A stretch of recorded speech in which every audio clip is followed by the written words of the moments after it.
Oke, baik. Swing, Heller, dan Supo ya. Oke, Ya, silakan Mas Hendrik untuk menyampaikan presentasinya.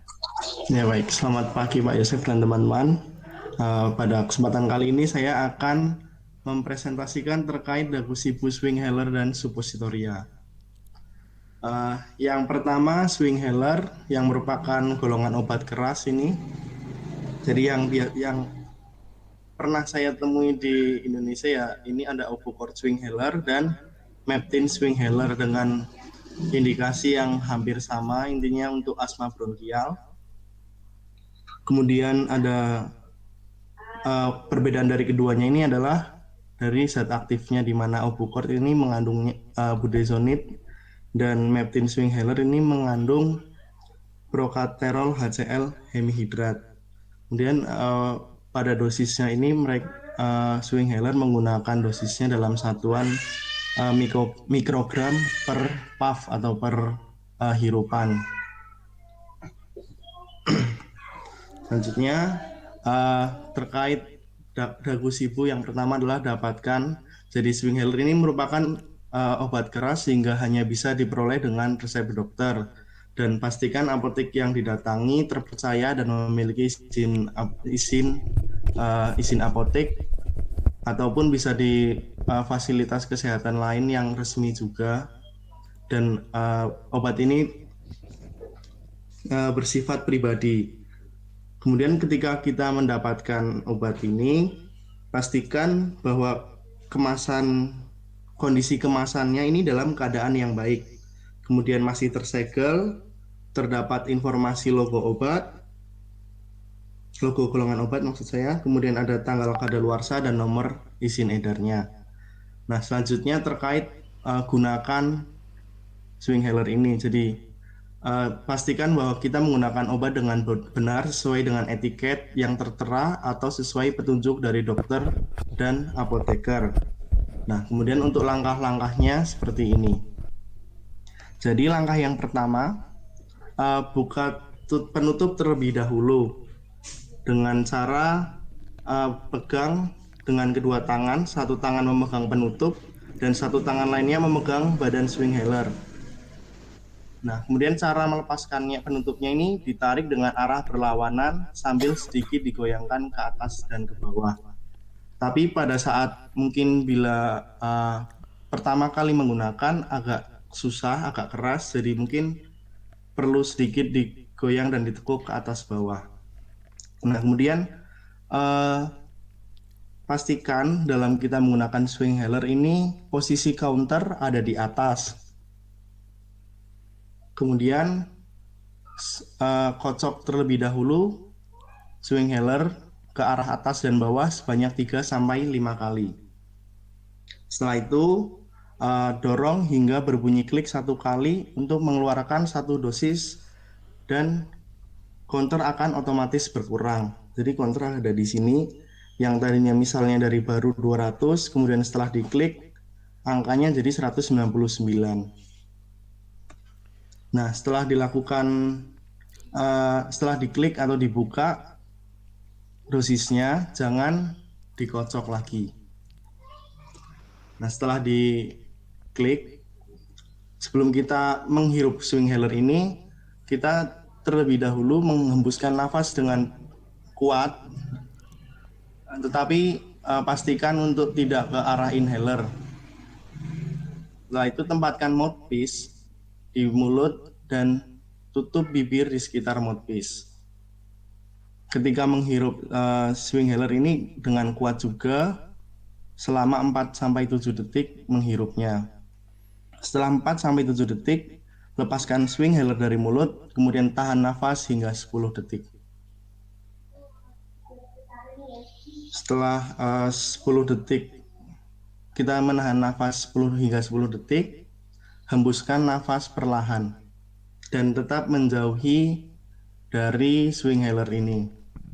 Setelah itu dorong kembali hingga berbunyi klik satu kali untuk mengembalikan ke posisi semula. Dan posisi semula ini maksudnya dalam keadaan dosisnya tertutup dan counternya nggak akan kembali lagi ke 200 atau ke angka yang semula.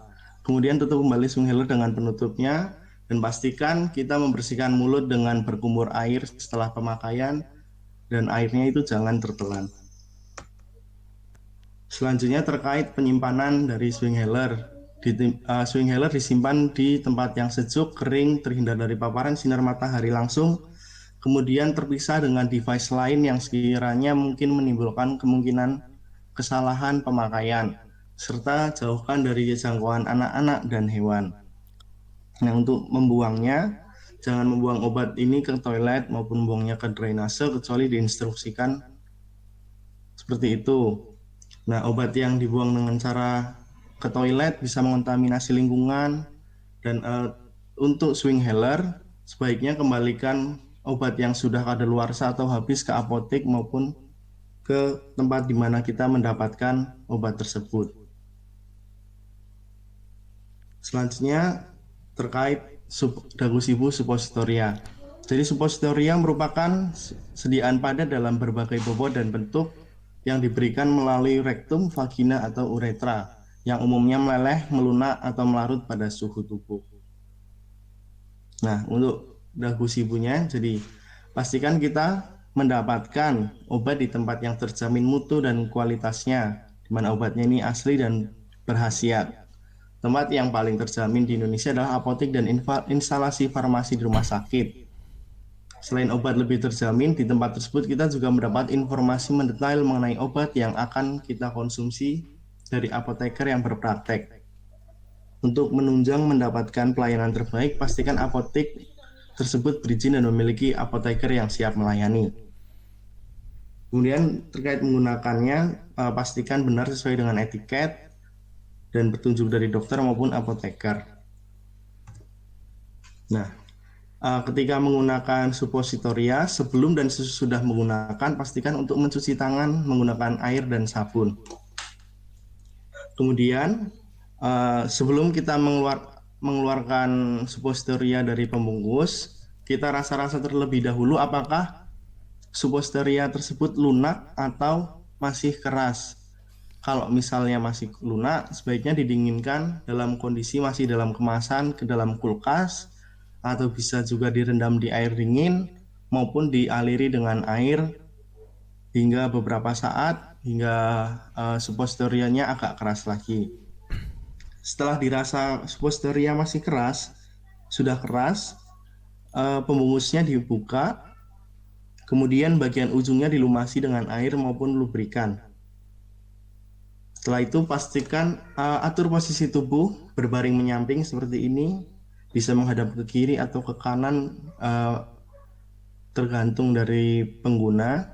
Kalau di contoh ini misalnya miring ke arah kiri, jadi kaki kanan atau kaki yang ada di atas itu ditekuk ke arah perut setinggi perut, kemudian kaki yang di bawah ini diluruskan, jadi posisinya seperti ini. Nah, kemudian tarik pantat bagian atas seperti ini untuk menjaga lubang anus. Kemudian masukkan obat ke dalam anus secara perlahan dengan bagian yang lancip ini masuk terlebih dahulu. Dilanjutkan dengan bagian belakangnya secara perlahan hingga obat masuk ke otot di bagian lubang pantat mungkin sekitar setengah sampai 1 inci atau hampir 3 cm maksimal. Kemudian lepaskan tangan dan biarkan masuk dengan sendirinya.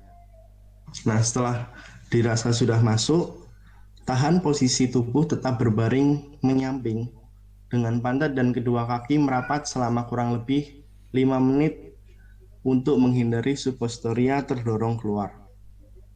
Nah, untuk langkah yang terakhir seperti di awal bahwa kita harus tetap mencuci tangan dengan bersih menggunakan sabun dan air. Dan ketika sudah menggunakan suppositoria, pastikan untuk menghindari buang air besar selama 1 jam setelah menggunakan suppositoria. Kemudian untuk penyimpanannya, jadi suppositoria disimpan dalam wadah tertutup baik dan pada suhu yang berkisar 2 sampai 8 derajat Celcius serta terlindung dari cahaya. Suppositoria akan meleleh jika disimpan dalam suhu ruang. Nah, untuk suhu 2 sampai 8 derajat ini umumnya berada di kalau di kulkas yang 2 pintu yang ada di bawah di sini. Kemudian untuk membuangnya, jangan membuang obat ke toilet maupun drainase. Kemudian obat kadaluarsa tidak boleh dibuang secara sembarangan, berisiko disalahgunakan atau sengaja dimanfaatkan oleh pihak yang tidak bertanggung jawab. Jadi obat ini harus dibuka dulu kemasannya, kemudian dihilangkan informasi-informasinya. Kemudian bila ada obat yang kadaluarsa mungkin bisa dihancurkan dan dibuang ke tempat sampah dan dimasukkan ke dalam wadah terlebih dahulu baru dibuang ke tempat sampah. Ya, terima kasih. Oke, Sekian. baik, terima kasih Mas Philip ya. Hendrik, Saya Pak. rasa, oh Hendrik, sorry, keliru. Mas Hendrik. Jadi saya cocok yang apa yang suppositoria tadi ya, tidak semua bisa menyampaikan cara penggunaan suppositoria dengan pas, tapi tadi secara presentasi dan mungkin buku yang referensi yang diambil Mas Hendrik itu sudah pas, memang caranya itu demikian. Karena secara praktek tidak mudah untuk memberikan informasi cara penggunaan suppositoria, dan yang kedua yang menggunakannya pun itu belum tentu mudah untuk menggunakan suppositoria. Tapi tadi dari apa yang disampaikan itu jelas sekali caranya dan cukup detail sehingga bisa diikuti. Itu yang menarik dari presentasi ini adalah itu ya teman-teman. Jadi dari Swing-Heller dan suppositoria saya rasa presentasinya sudah menarik sekali seperti itu.